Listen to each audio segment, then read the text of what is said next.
Indonesia tanah air Kita bersyukur juga angka kemiskinan turun ke 8,47%.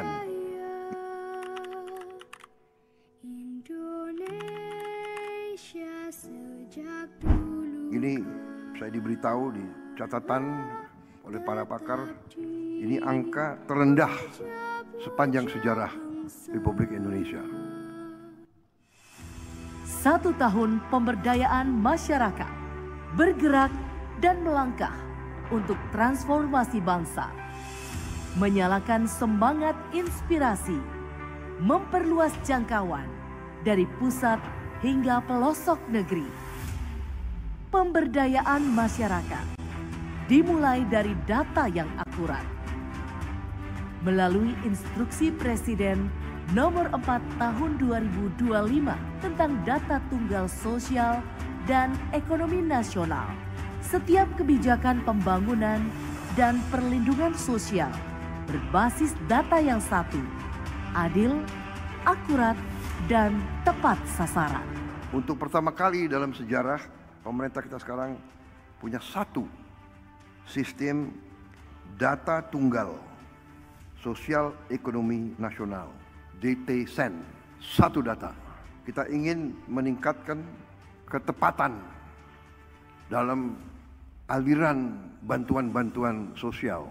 Tak hanya itu, Kementerian Koordinator Pemberdayaan Masyarakat ditetapkan untuk memimpin Orkestrasi Nasional Pengentasan Kemiskinan, memastikan setiap kebijakan disatukan dalam satu irama.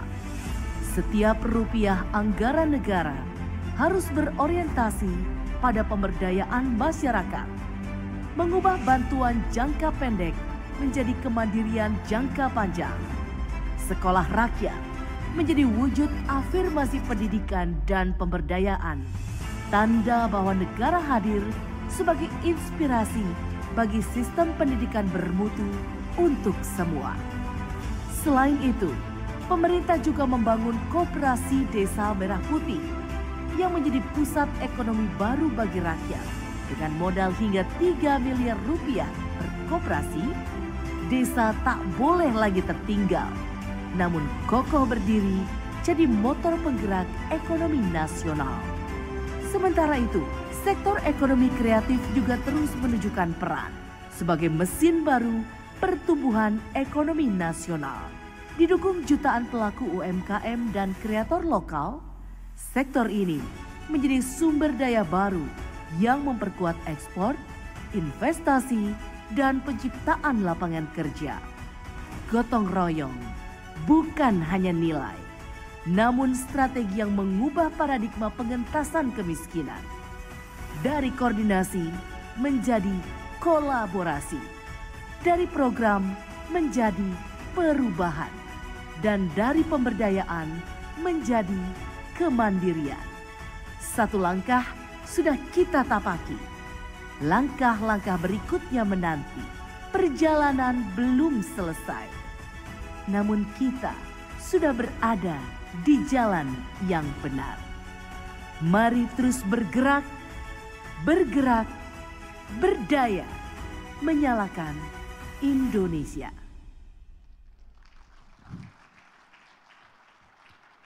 Luar biasa sekali. Satu keyword kunci yang selalu disebut di sepanjang video yang saya notice tidak pernah lepas dari narasi sepanjang acara ini berlangsung adalah pemberdayaan.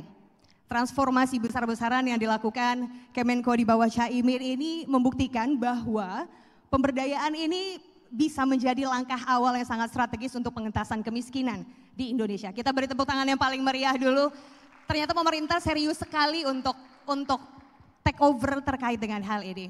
Baik, Bapak Ibu yang kami hormati para hadirin sekalian, untuk mengawali acara pada pagi hari ini, marilah kita simak bersama-sama arahan Menteri Koordinator Pemberdayaan Masyarakat Republik Indonesia dalam 1 tahun berdaya, gotong royong menuju kemandirian, capaian dan arah kebijakan pemberdayaan masyarakat.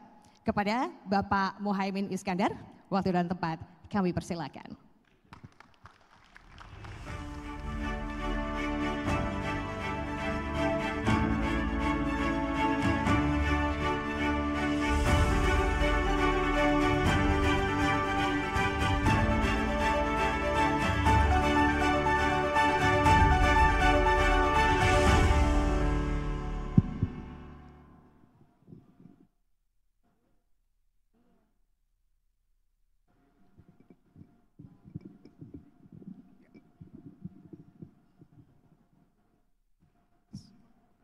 Assalamualaikum warahmatullahi wabarakatuh.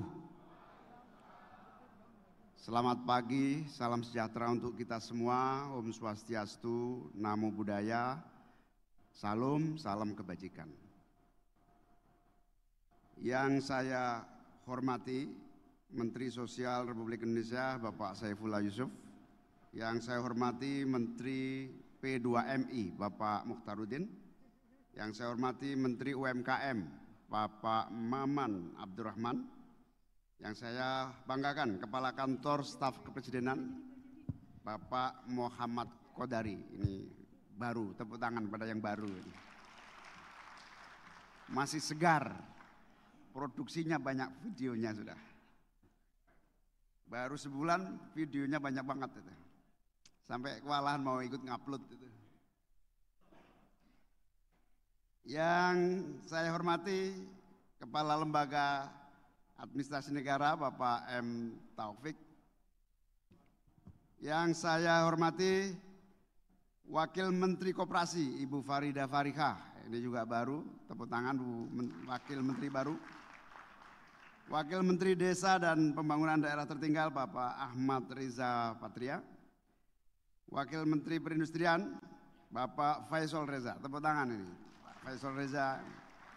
Meskipun di luar koordinasi Kemenko PM tapi datang juga. Karena teman saya dia. Yang saya hormati Dirut BPJS Kesehatan Pak Ali Ghufron Mukti. Yang saya hormati Dirut BPJS Kesehatan Bapak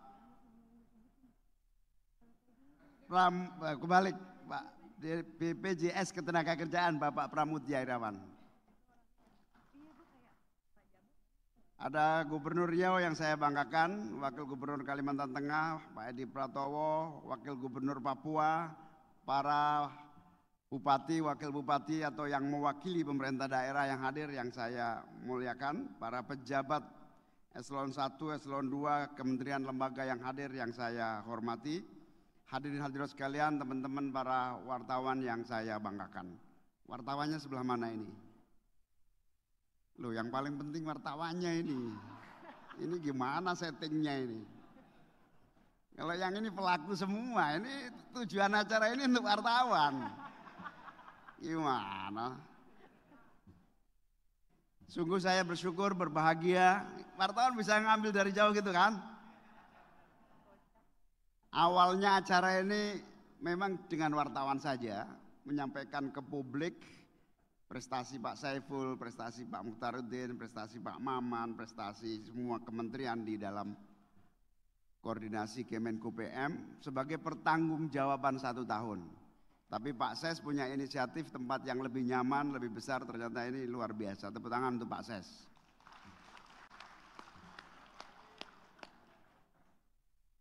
Bapak Ibu hadirin sekalian yang saya muliakan, Kemenko Pemberdayaan Masyarakat ini dibangun dan diperintah oleh Pak Presiden untuk menggeser paradigma lama yang dulu heavy-nya bantuan sosial yang bersifat karitatif jangka pendek bergeser ke pemberdayaan jangka menengah dan panjang sehingga seimbang. Dengan pemberdayaan ini diharapkan satu hari nanti yang menerima bantuan sosial hanya 2 kelompok. Satu lansia, yang kedua difabel. Sehingga masyarakat dari seluruh lapisan manapun, desil 1 dan seterusnya, tumbuh berkembang secara mandiri, produktif, inovatif, dan menjadi bagian dari ekonomi yang tumbuh di tanah air kita. Bapak Ibu sekalian, Kemenko Pemberdayaan Masyarakat memiliki tugas memutus mata rantai kemiskinan dan mewujudkan bangsa yang berdikari. Pemberdayaan bukan sekedar slogan, tetapi paradigmanya adalah menjalankan tanggung jawab kehadiran negara untuk terus mendorong masyarakat lebih produktif, dan berdaya. Hal ini sesuai dengan arahan Bapak Presiden yang senantiasa kita terus dengarkan dan menjadi panduan kita bahwa Indonesia harus berdiri di atas kaki sendiri. Indonesia harus bertumpu pada kemampuan kemandirian sehingga kita harus menyiapkan seluruh ekosistem yang memungkinkan terwujudnya masyarakat yang produktif dan mandiri. Dengan masyarakat yang mandiri itulah kita harapkan pembangunan akan lebih cepat dan produktif. Setiap rupiah dari anggaran negara yang dikeluarkan harus berorientasi pada pemberdayaan, sehingga dengan masyarakat itu berdaya maka masyarakat produktif, dan dengan sendirinya maka negara akan kaya di hari-hari berikutnya. Bapak Ibu sekalian yang saya hormati,